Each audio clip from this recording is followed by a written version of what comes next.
We're holding our annual meeting here at Louisiana Mid-Continent. It's a time of the year where it's right before the legislative session, to where we kind of bring heads of industry all together to kind of talk about some of the issues that we're going to be facing in the legislature, both in Baton Rouge and also in D.C. And of course, the theme of our conference this year couldn't be any more appropriate. It's navigating today's challenging energy environment. With what we have gone through in the past year, it's been an incredible, challenging year for us, but we're very resilient, not only as a Louisiana people, but also as an industry. And things are starting to turn around. We still have a little ways to go, but this meeting today has information and speakers to help us get over that hump to get back to work. I've made the commitment as governor that we are not going to raise taxes. As long as I'm governor, I'll veto any tax increase that tries to get to my desk. Why is that so important? You know, you've already seen different legislators with all kinds of proposals already in advance of this upcoming session. Folks have talked about, why don't we just raise taxes, raise income taxes?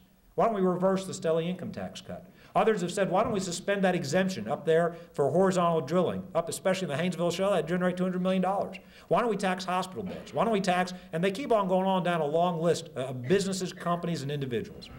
And I've said we will veto any and every one of those proposals. Not only will we oppose any increases to increase taxes, we'll oppose any proposals to suspend tax exemptions or otherwise increase the taxes people have to pay. Why is that so important? Every governor, every elected official in D.C. has one fundamental decision to make during this national recession. Do we make the tough choices in our state capitals, or do we shift this burden to our families and businesses that are already struggling to pay their bills? We know in Louisiana we've outperformed the national economy, but we know there are too many Louisiana families still struggling to get a better paying job. And that's why we have said we're not going to add to their burden. As long as I'm governor, we're not going to raise taxes. But that also means we've had to tighten our belt. The natural gas severance exemption for horizontal drilling is set. That is set. If they try to remove that exemption, I would veto that. And the reason is this. We think that it is important we encourage the economic activity. It is important we encourage the creation of the jobs that's resulting from that activity. The reality is if we raise the cost to do business in Louisiana, we know companies will go to other states. Many of those companies that are up in the Haynesville Shale could just as easily be operating over in Texas, Pennsylvania, and other shale plays and other parts of the country. We want to make Louisiana the best place in which to create jobs, in which to hire Louisiana workers, in which to invest capital, and part of that is giving families and businesses a predictable taxing and regulatory environment. When I was campaigning for office, I made it very clear we're not raising taxes, period. Too many times in Louisiana's past, we've convinced companies to invest in our state, and then we've come back and raised their taxes once they're here. We're not going to do that. We're going to give them a predictable environment. We're not raising taxes on our families and businesses. We got to tighten our belt. And by the way, those that want to raise taxes, there's no end to how many tax dollars they want to raise. The reality is government's got a spending, not a revenue problem.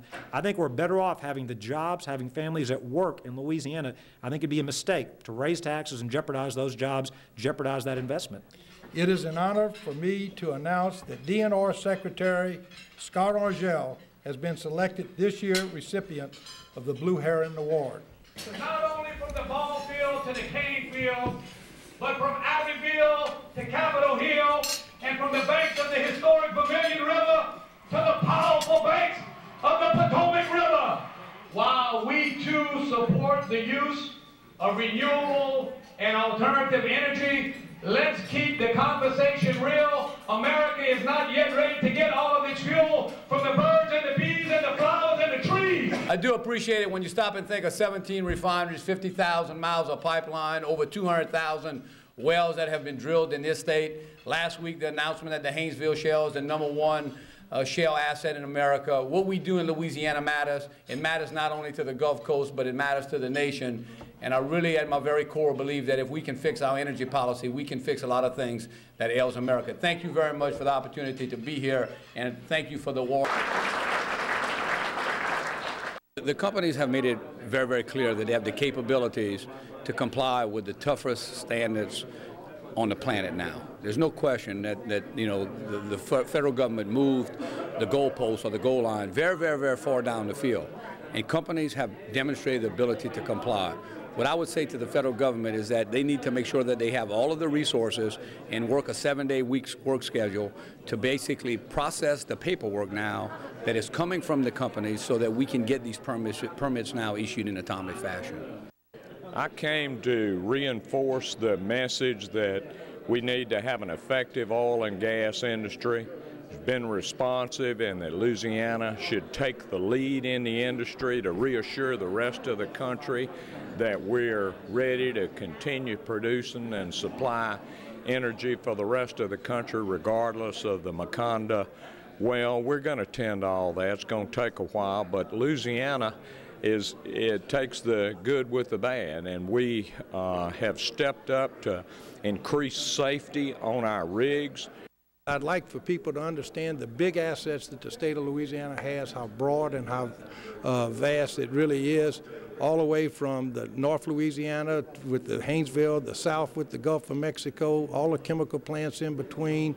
We have LNG plants, we have gas storage facilities. I'm going to try to talk today about everything that we have to offer in the state and all our assets, and why can't we be #1 in the world.